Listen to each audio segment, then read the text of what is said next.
Muhammad, kisah hidup Nabi berdasarkan sumber klasik. Martin Lings, Abu Bakar Sirajuddin. Bagian ke-9.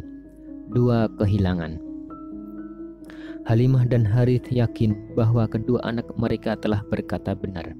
Karena itu, mereka sangat ketakutan. Harith sangat khawatir jika anak angkatnya terkena suatu guna-guna roh jahat atau terserang sihir. Ia pun mengajak istrinya untuk segera mengembalikan anak itu kepada ibunya sebelum ditimpa kejadian yang mengerikan. Maka Halimah membawanya kembali ke Mekah. Ia berniat tidak akan mengatakan apa alasan sebenarnya yang mengubah pikirannya. Namun perubahan itu terjadi terlalu tiba-tiba dan Aminah tak bisa mereka bohongi. Akhirnya ia menceritakan seluruh kejadiannya. Setelah mendengarnya, Aminah menenangkan Halimah agar tidak perlu takut dan berkata, "Peristiwa-peristiwa besar telah terjadi pada putraku." Kemudian Aminah bercerita bahwa ketika mengandungnya, ia sangat sadar ada secercah cahaya memancar di dalam tubuhnya. Halimah menjadi tenang, tetapi sejak itu Aminah memutuskan untuk mengasuh sendiri putranya. "Tinggalkan ia bersamaku," katanya, "dan pulanglah dengan tenang." Anak itu hidup bahagia di Mekah bersama ibunya selama 3 tahun. Ia mendapatkan perhatian lebih dari kakek, paman, bibi, dan sepupunya yang tinggal bersamanya.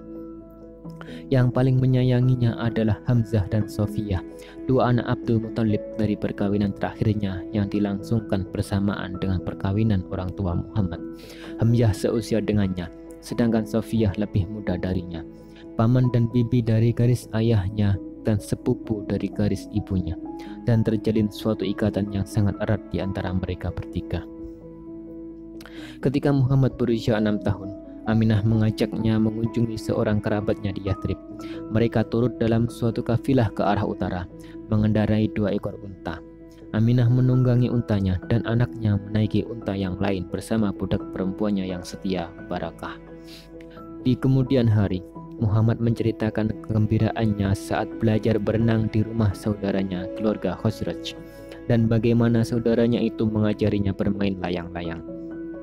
Namun tak lama kemudian, saat perjalanan pulang, Aminah jatuh sakit. Mereka pun berhenti dan ditinggal oleh rombongan. Setelah sakit beberapa hari, Aminah meninggal dunia di Abwa, tidak jauh dari Yathrib, dan di sanalah ia dikuburkan. Barakah melakukan banyak hal untuk menghibur Muhammad, yang kini telah menjadi yatim piatu. Ia membawanya kembali ke Mekah bersama satu kafilah yang lain. Sekarang Muhammad diasuh sepenuhnya oleh kakeknya, dan kecintaan Abdul Muthalib kepada Abdullah pun segera tercurahkan kepada anaknya. Abdul Muthalib sangat senang tinggal di dekat Ka'bah, seperti saat-saat ia mendapat perintah untuk menggali Zamzam. Karena itu, keluarganya selalu menghampar tikar untuknya di bawah naungan Ka'bah. Karena sangat menghormati ayah mereka, anak-anak Abdul Muthalib termasuk Hamzah tidak berani turut duduk di atas tikar itu. Tapi cucu kecilnya itu tak segan-segan duduk di atasnya. Jika para pamannya menyuruhnya pergi, Abdul Muthalib akan berkata, "Biarkan cucuku tinggal bersamaku. Demi Tuhan, masa depan yang gemilang ada di tangannya." Muhammad biasa duduk di samping Abdul Muthalib di atas tikar itu dan menunggangi punggungnya. Abdul Muthalib merasa senang dengan semua kelakuan cucunya itu. Hampir setiap hari mereka tampak berduaan, bergandengan tangan di Ka'bah atau dimanapun mereka berada di kota Mekah. Abdul Muthalib sering membawa Muhammad datang ke majelis, tempat berkumpulnya para kepala suku di kota itu, yang jumlahnya lebih dari 40 orang, untuk mendiskusikan berbagai masalah. Bahkan laki-laki berusia 80 tahun itu tak malu-malu menanyakan pendapat bocah berumur 7 tahun itu tentang banyak hal. Saat Abdul Muthalib ditanya oleh para sahabatnya yang terkemuka, ia selalu berkata, "Masa depan cucuku ini sungguh gemilang."